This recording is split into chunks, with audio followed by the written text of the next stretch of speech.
Good day and welcome to our channel, Alena Media TV. We're broadcasting from Toronto, Canada. My name is Elsa Abraham. We have some good news, and the good news is Alena Media TV would like to announce to our lovely viewers that we are expanding our programs. So kindly take note of our weekly activities.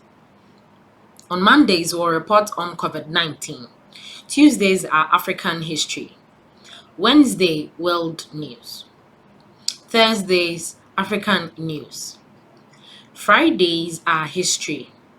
Saturdays are editorials. Another good news is we are starting a satellite broadcast very soon. This satellite broadcast will begin on the 20th of June 2020, which will also be Eritrean Martyrs Memorial Day. Kindly take note of our frequency. Now sat vertical 12728. Symbol rate 27500. FEC 5/6. We'll bring you more details after this short break. Kindly stay with us.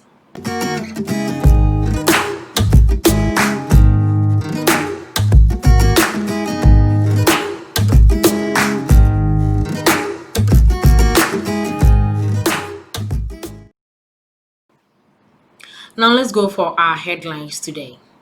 Never again. Protesters march against Kenyan police brutality. And Burundi's president, Nkurunziza, has died of heart attack. Now let's go for the news in details. Government statement on Twitter says outgoing president, aged 55, died at Karuzi hospital after suffering a heart attack. Burundi's government says outgoing president Nkurunziza, 55, has died of a heart attack in a statement posted on Twitter on Tuesday. The government announced with great sorrow to Burundians and the international community the passing of the president. According to the statement, Nkurunziza had attended a volleyball match on Saturday afternoon and was taken to the hospital after falling ill. Although he appeared to recover on Sunday and spoke to those around him, his condition suddenly deteriorated on Monday morning. He then suffered a heart attack, and despite an immediate resuscitation attempt, doctors were unable to revive him. Nkurunziza died at a hospital in Karuzi, eastern Burundi. The government said there would be a period of national mourning for 7 days from Tuesday, and that flags will be flown at half-mast.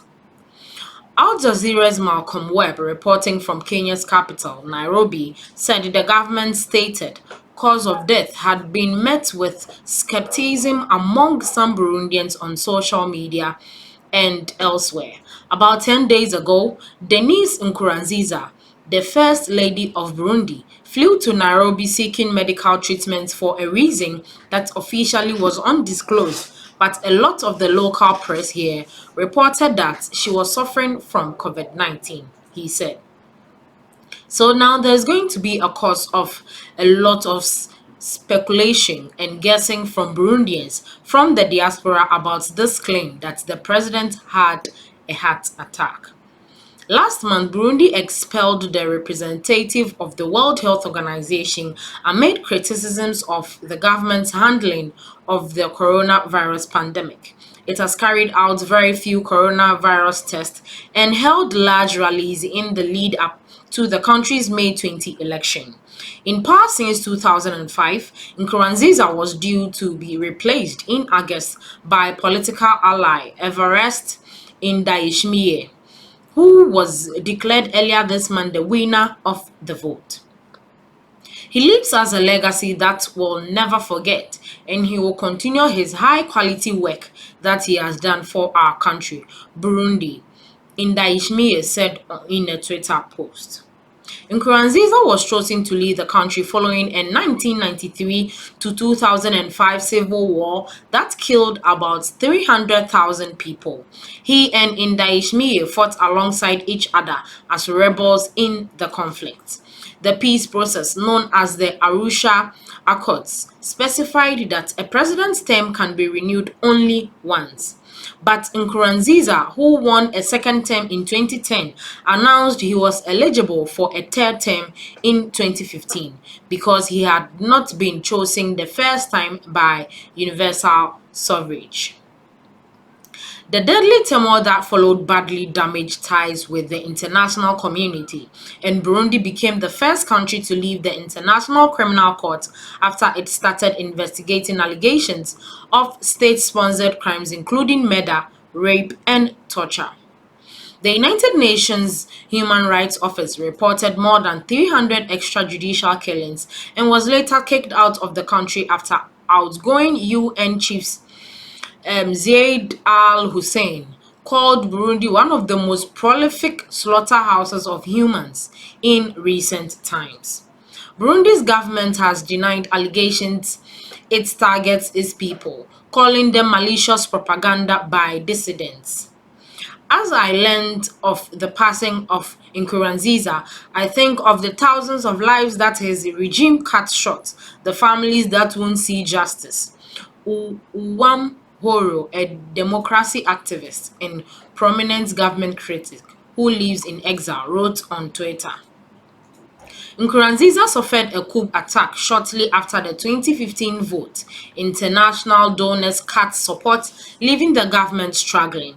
Hundreds of thousands of people fled the country. Many Burundians were surprised when the president announced in 2018 that he was serving his last term. Many thought he would continue to wield power behind the scenes.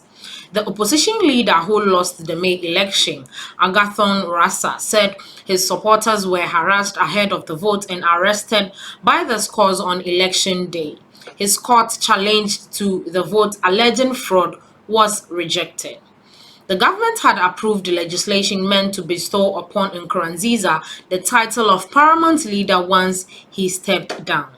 Nkurunziza leaves behind a legacy of ruthless repression, said Louise Migbe, Central Africa Director of Human Rights Watch. He ruled through fear to erect a system synonymous with the worst human rights abuses, extrajudicial killings, torture, disappearances, and the systematic crushing of dissents.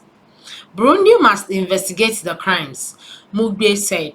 As long as these abuses go unpunished, this dark legacy will hang over Burundi for many years to come.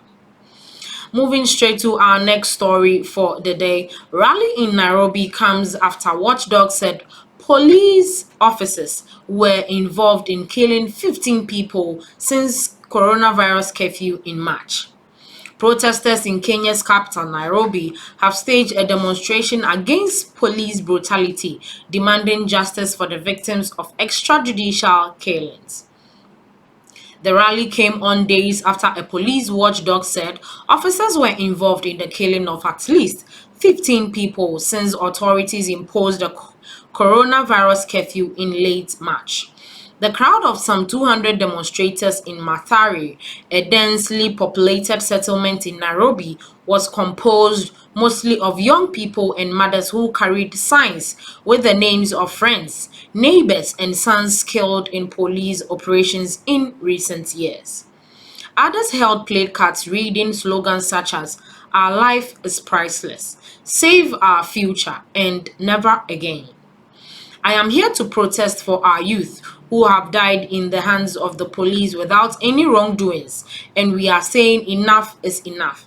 As mothers, many of our youths have been killed while being labeled as thieves. Kenya's Independent Policing Oversight Authority reported last week it had received 87 complaints against police since the dusk to dawn curfew and heightened security measures were imposed on March 27. Some 15 deaths and 31 incidents where victims sustained injuries have been directly linked to actions of police officers during the curfew enforcement, it said. In recent days, cities around the world have seen enormous protests against police brutality and racism following the killing of another black man in the United States, George Floyd, at the hands of white officers. Activists in Kenya have taken to social media to draw parallels with the country's own scourge of police brutality, which typically goes unpunished.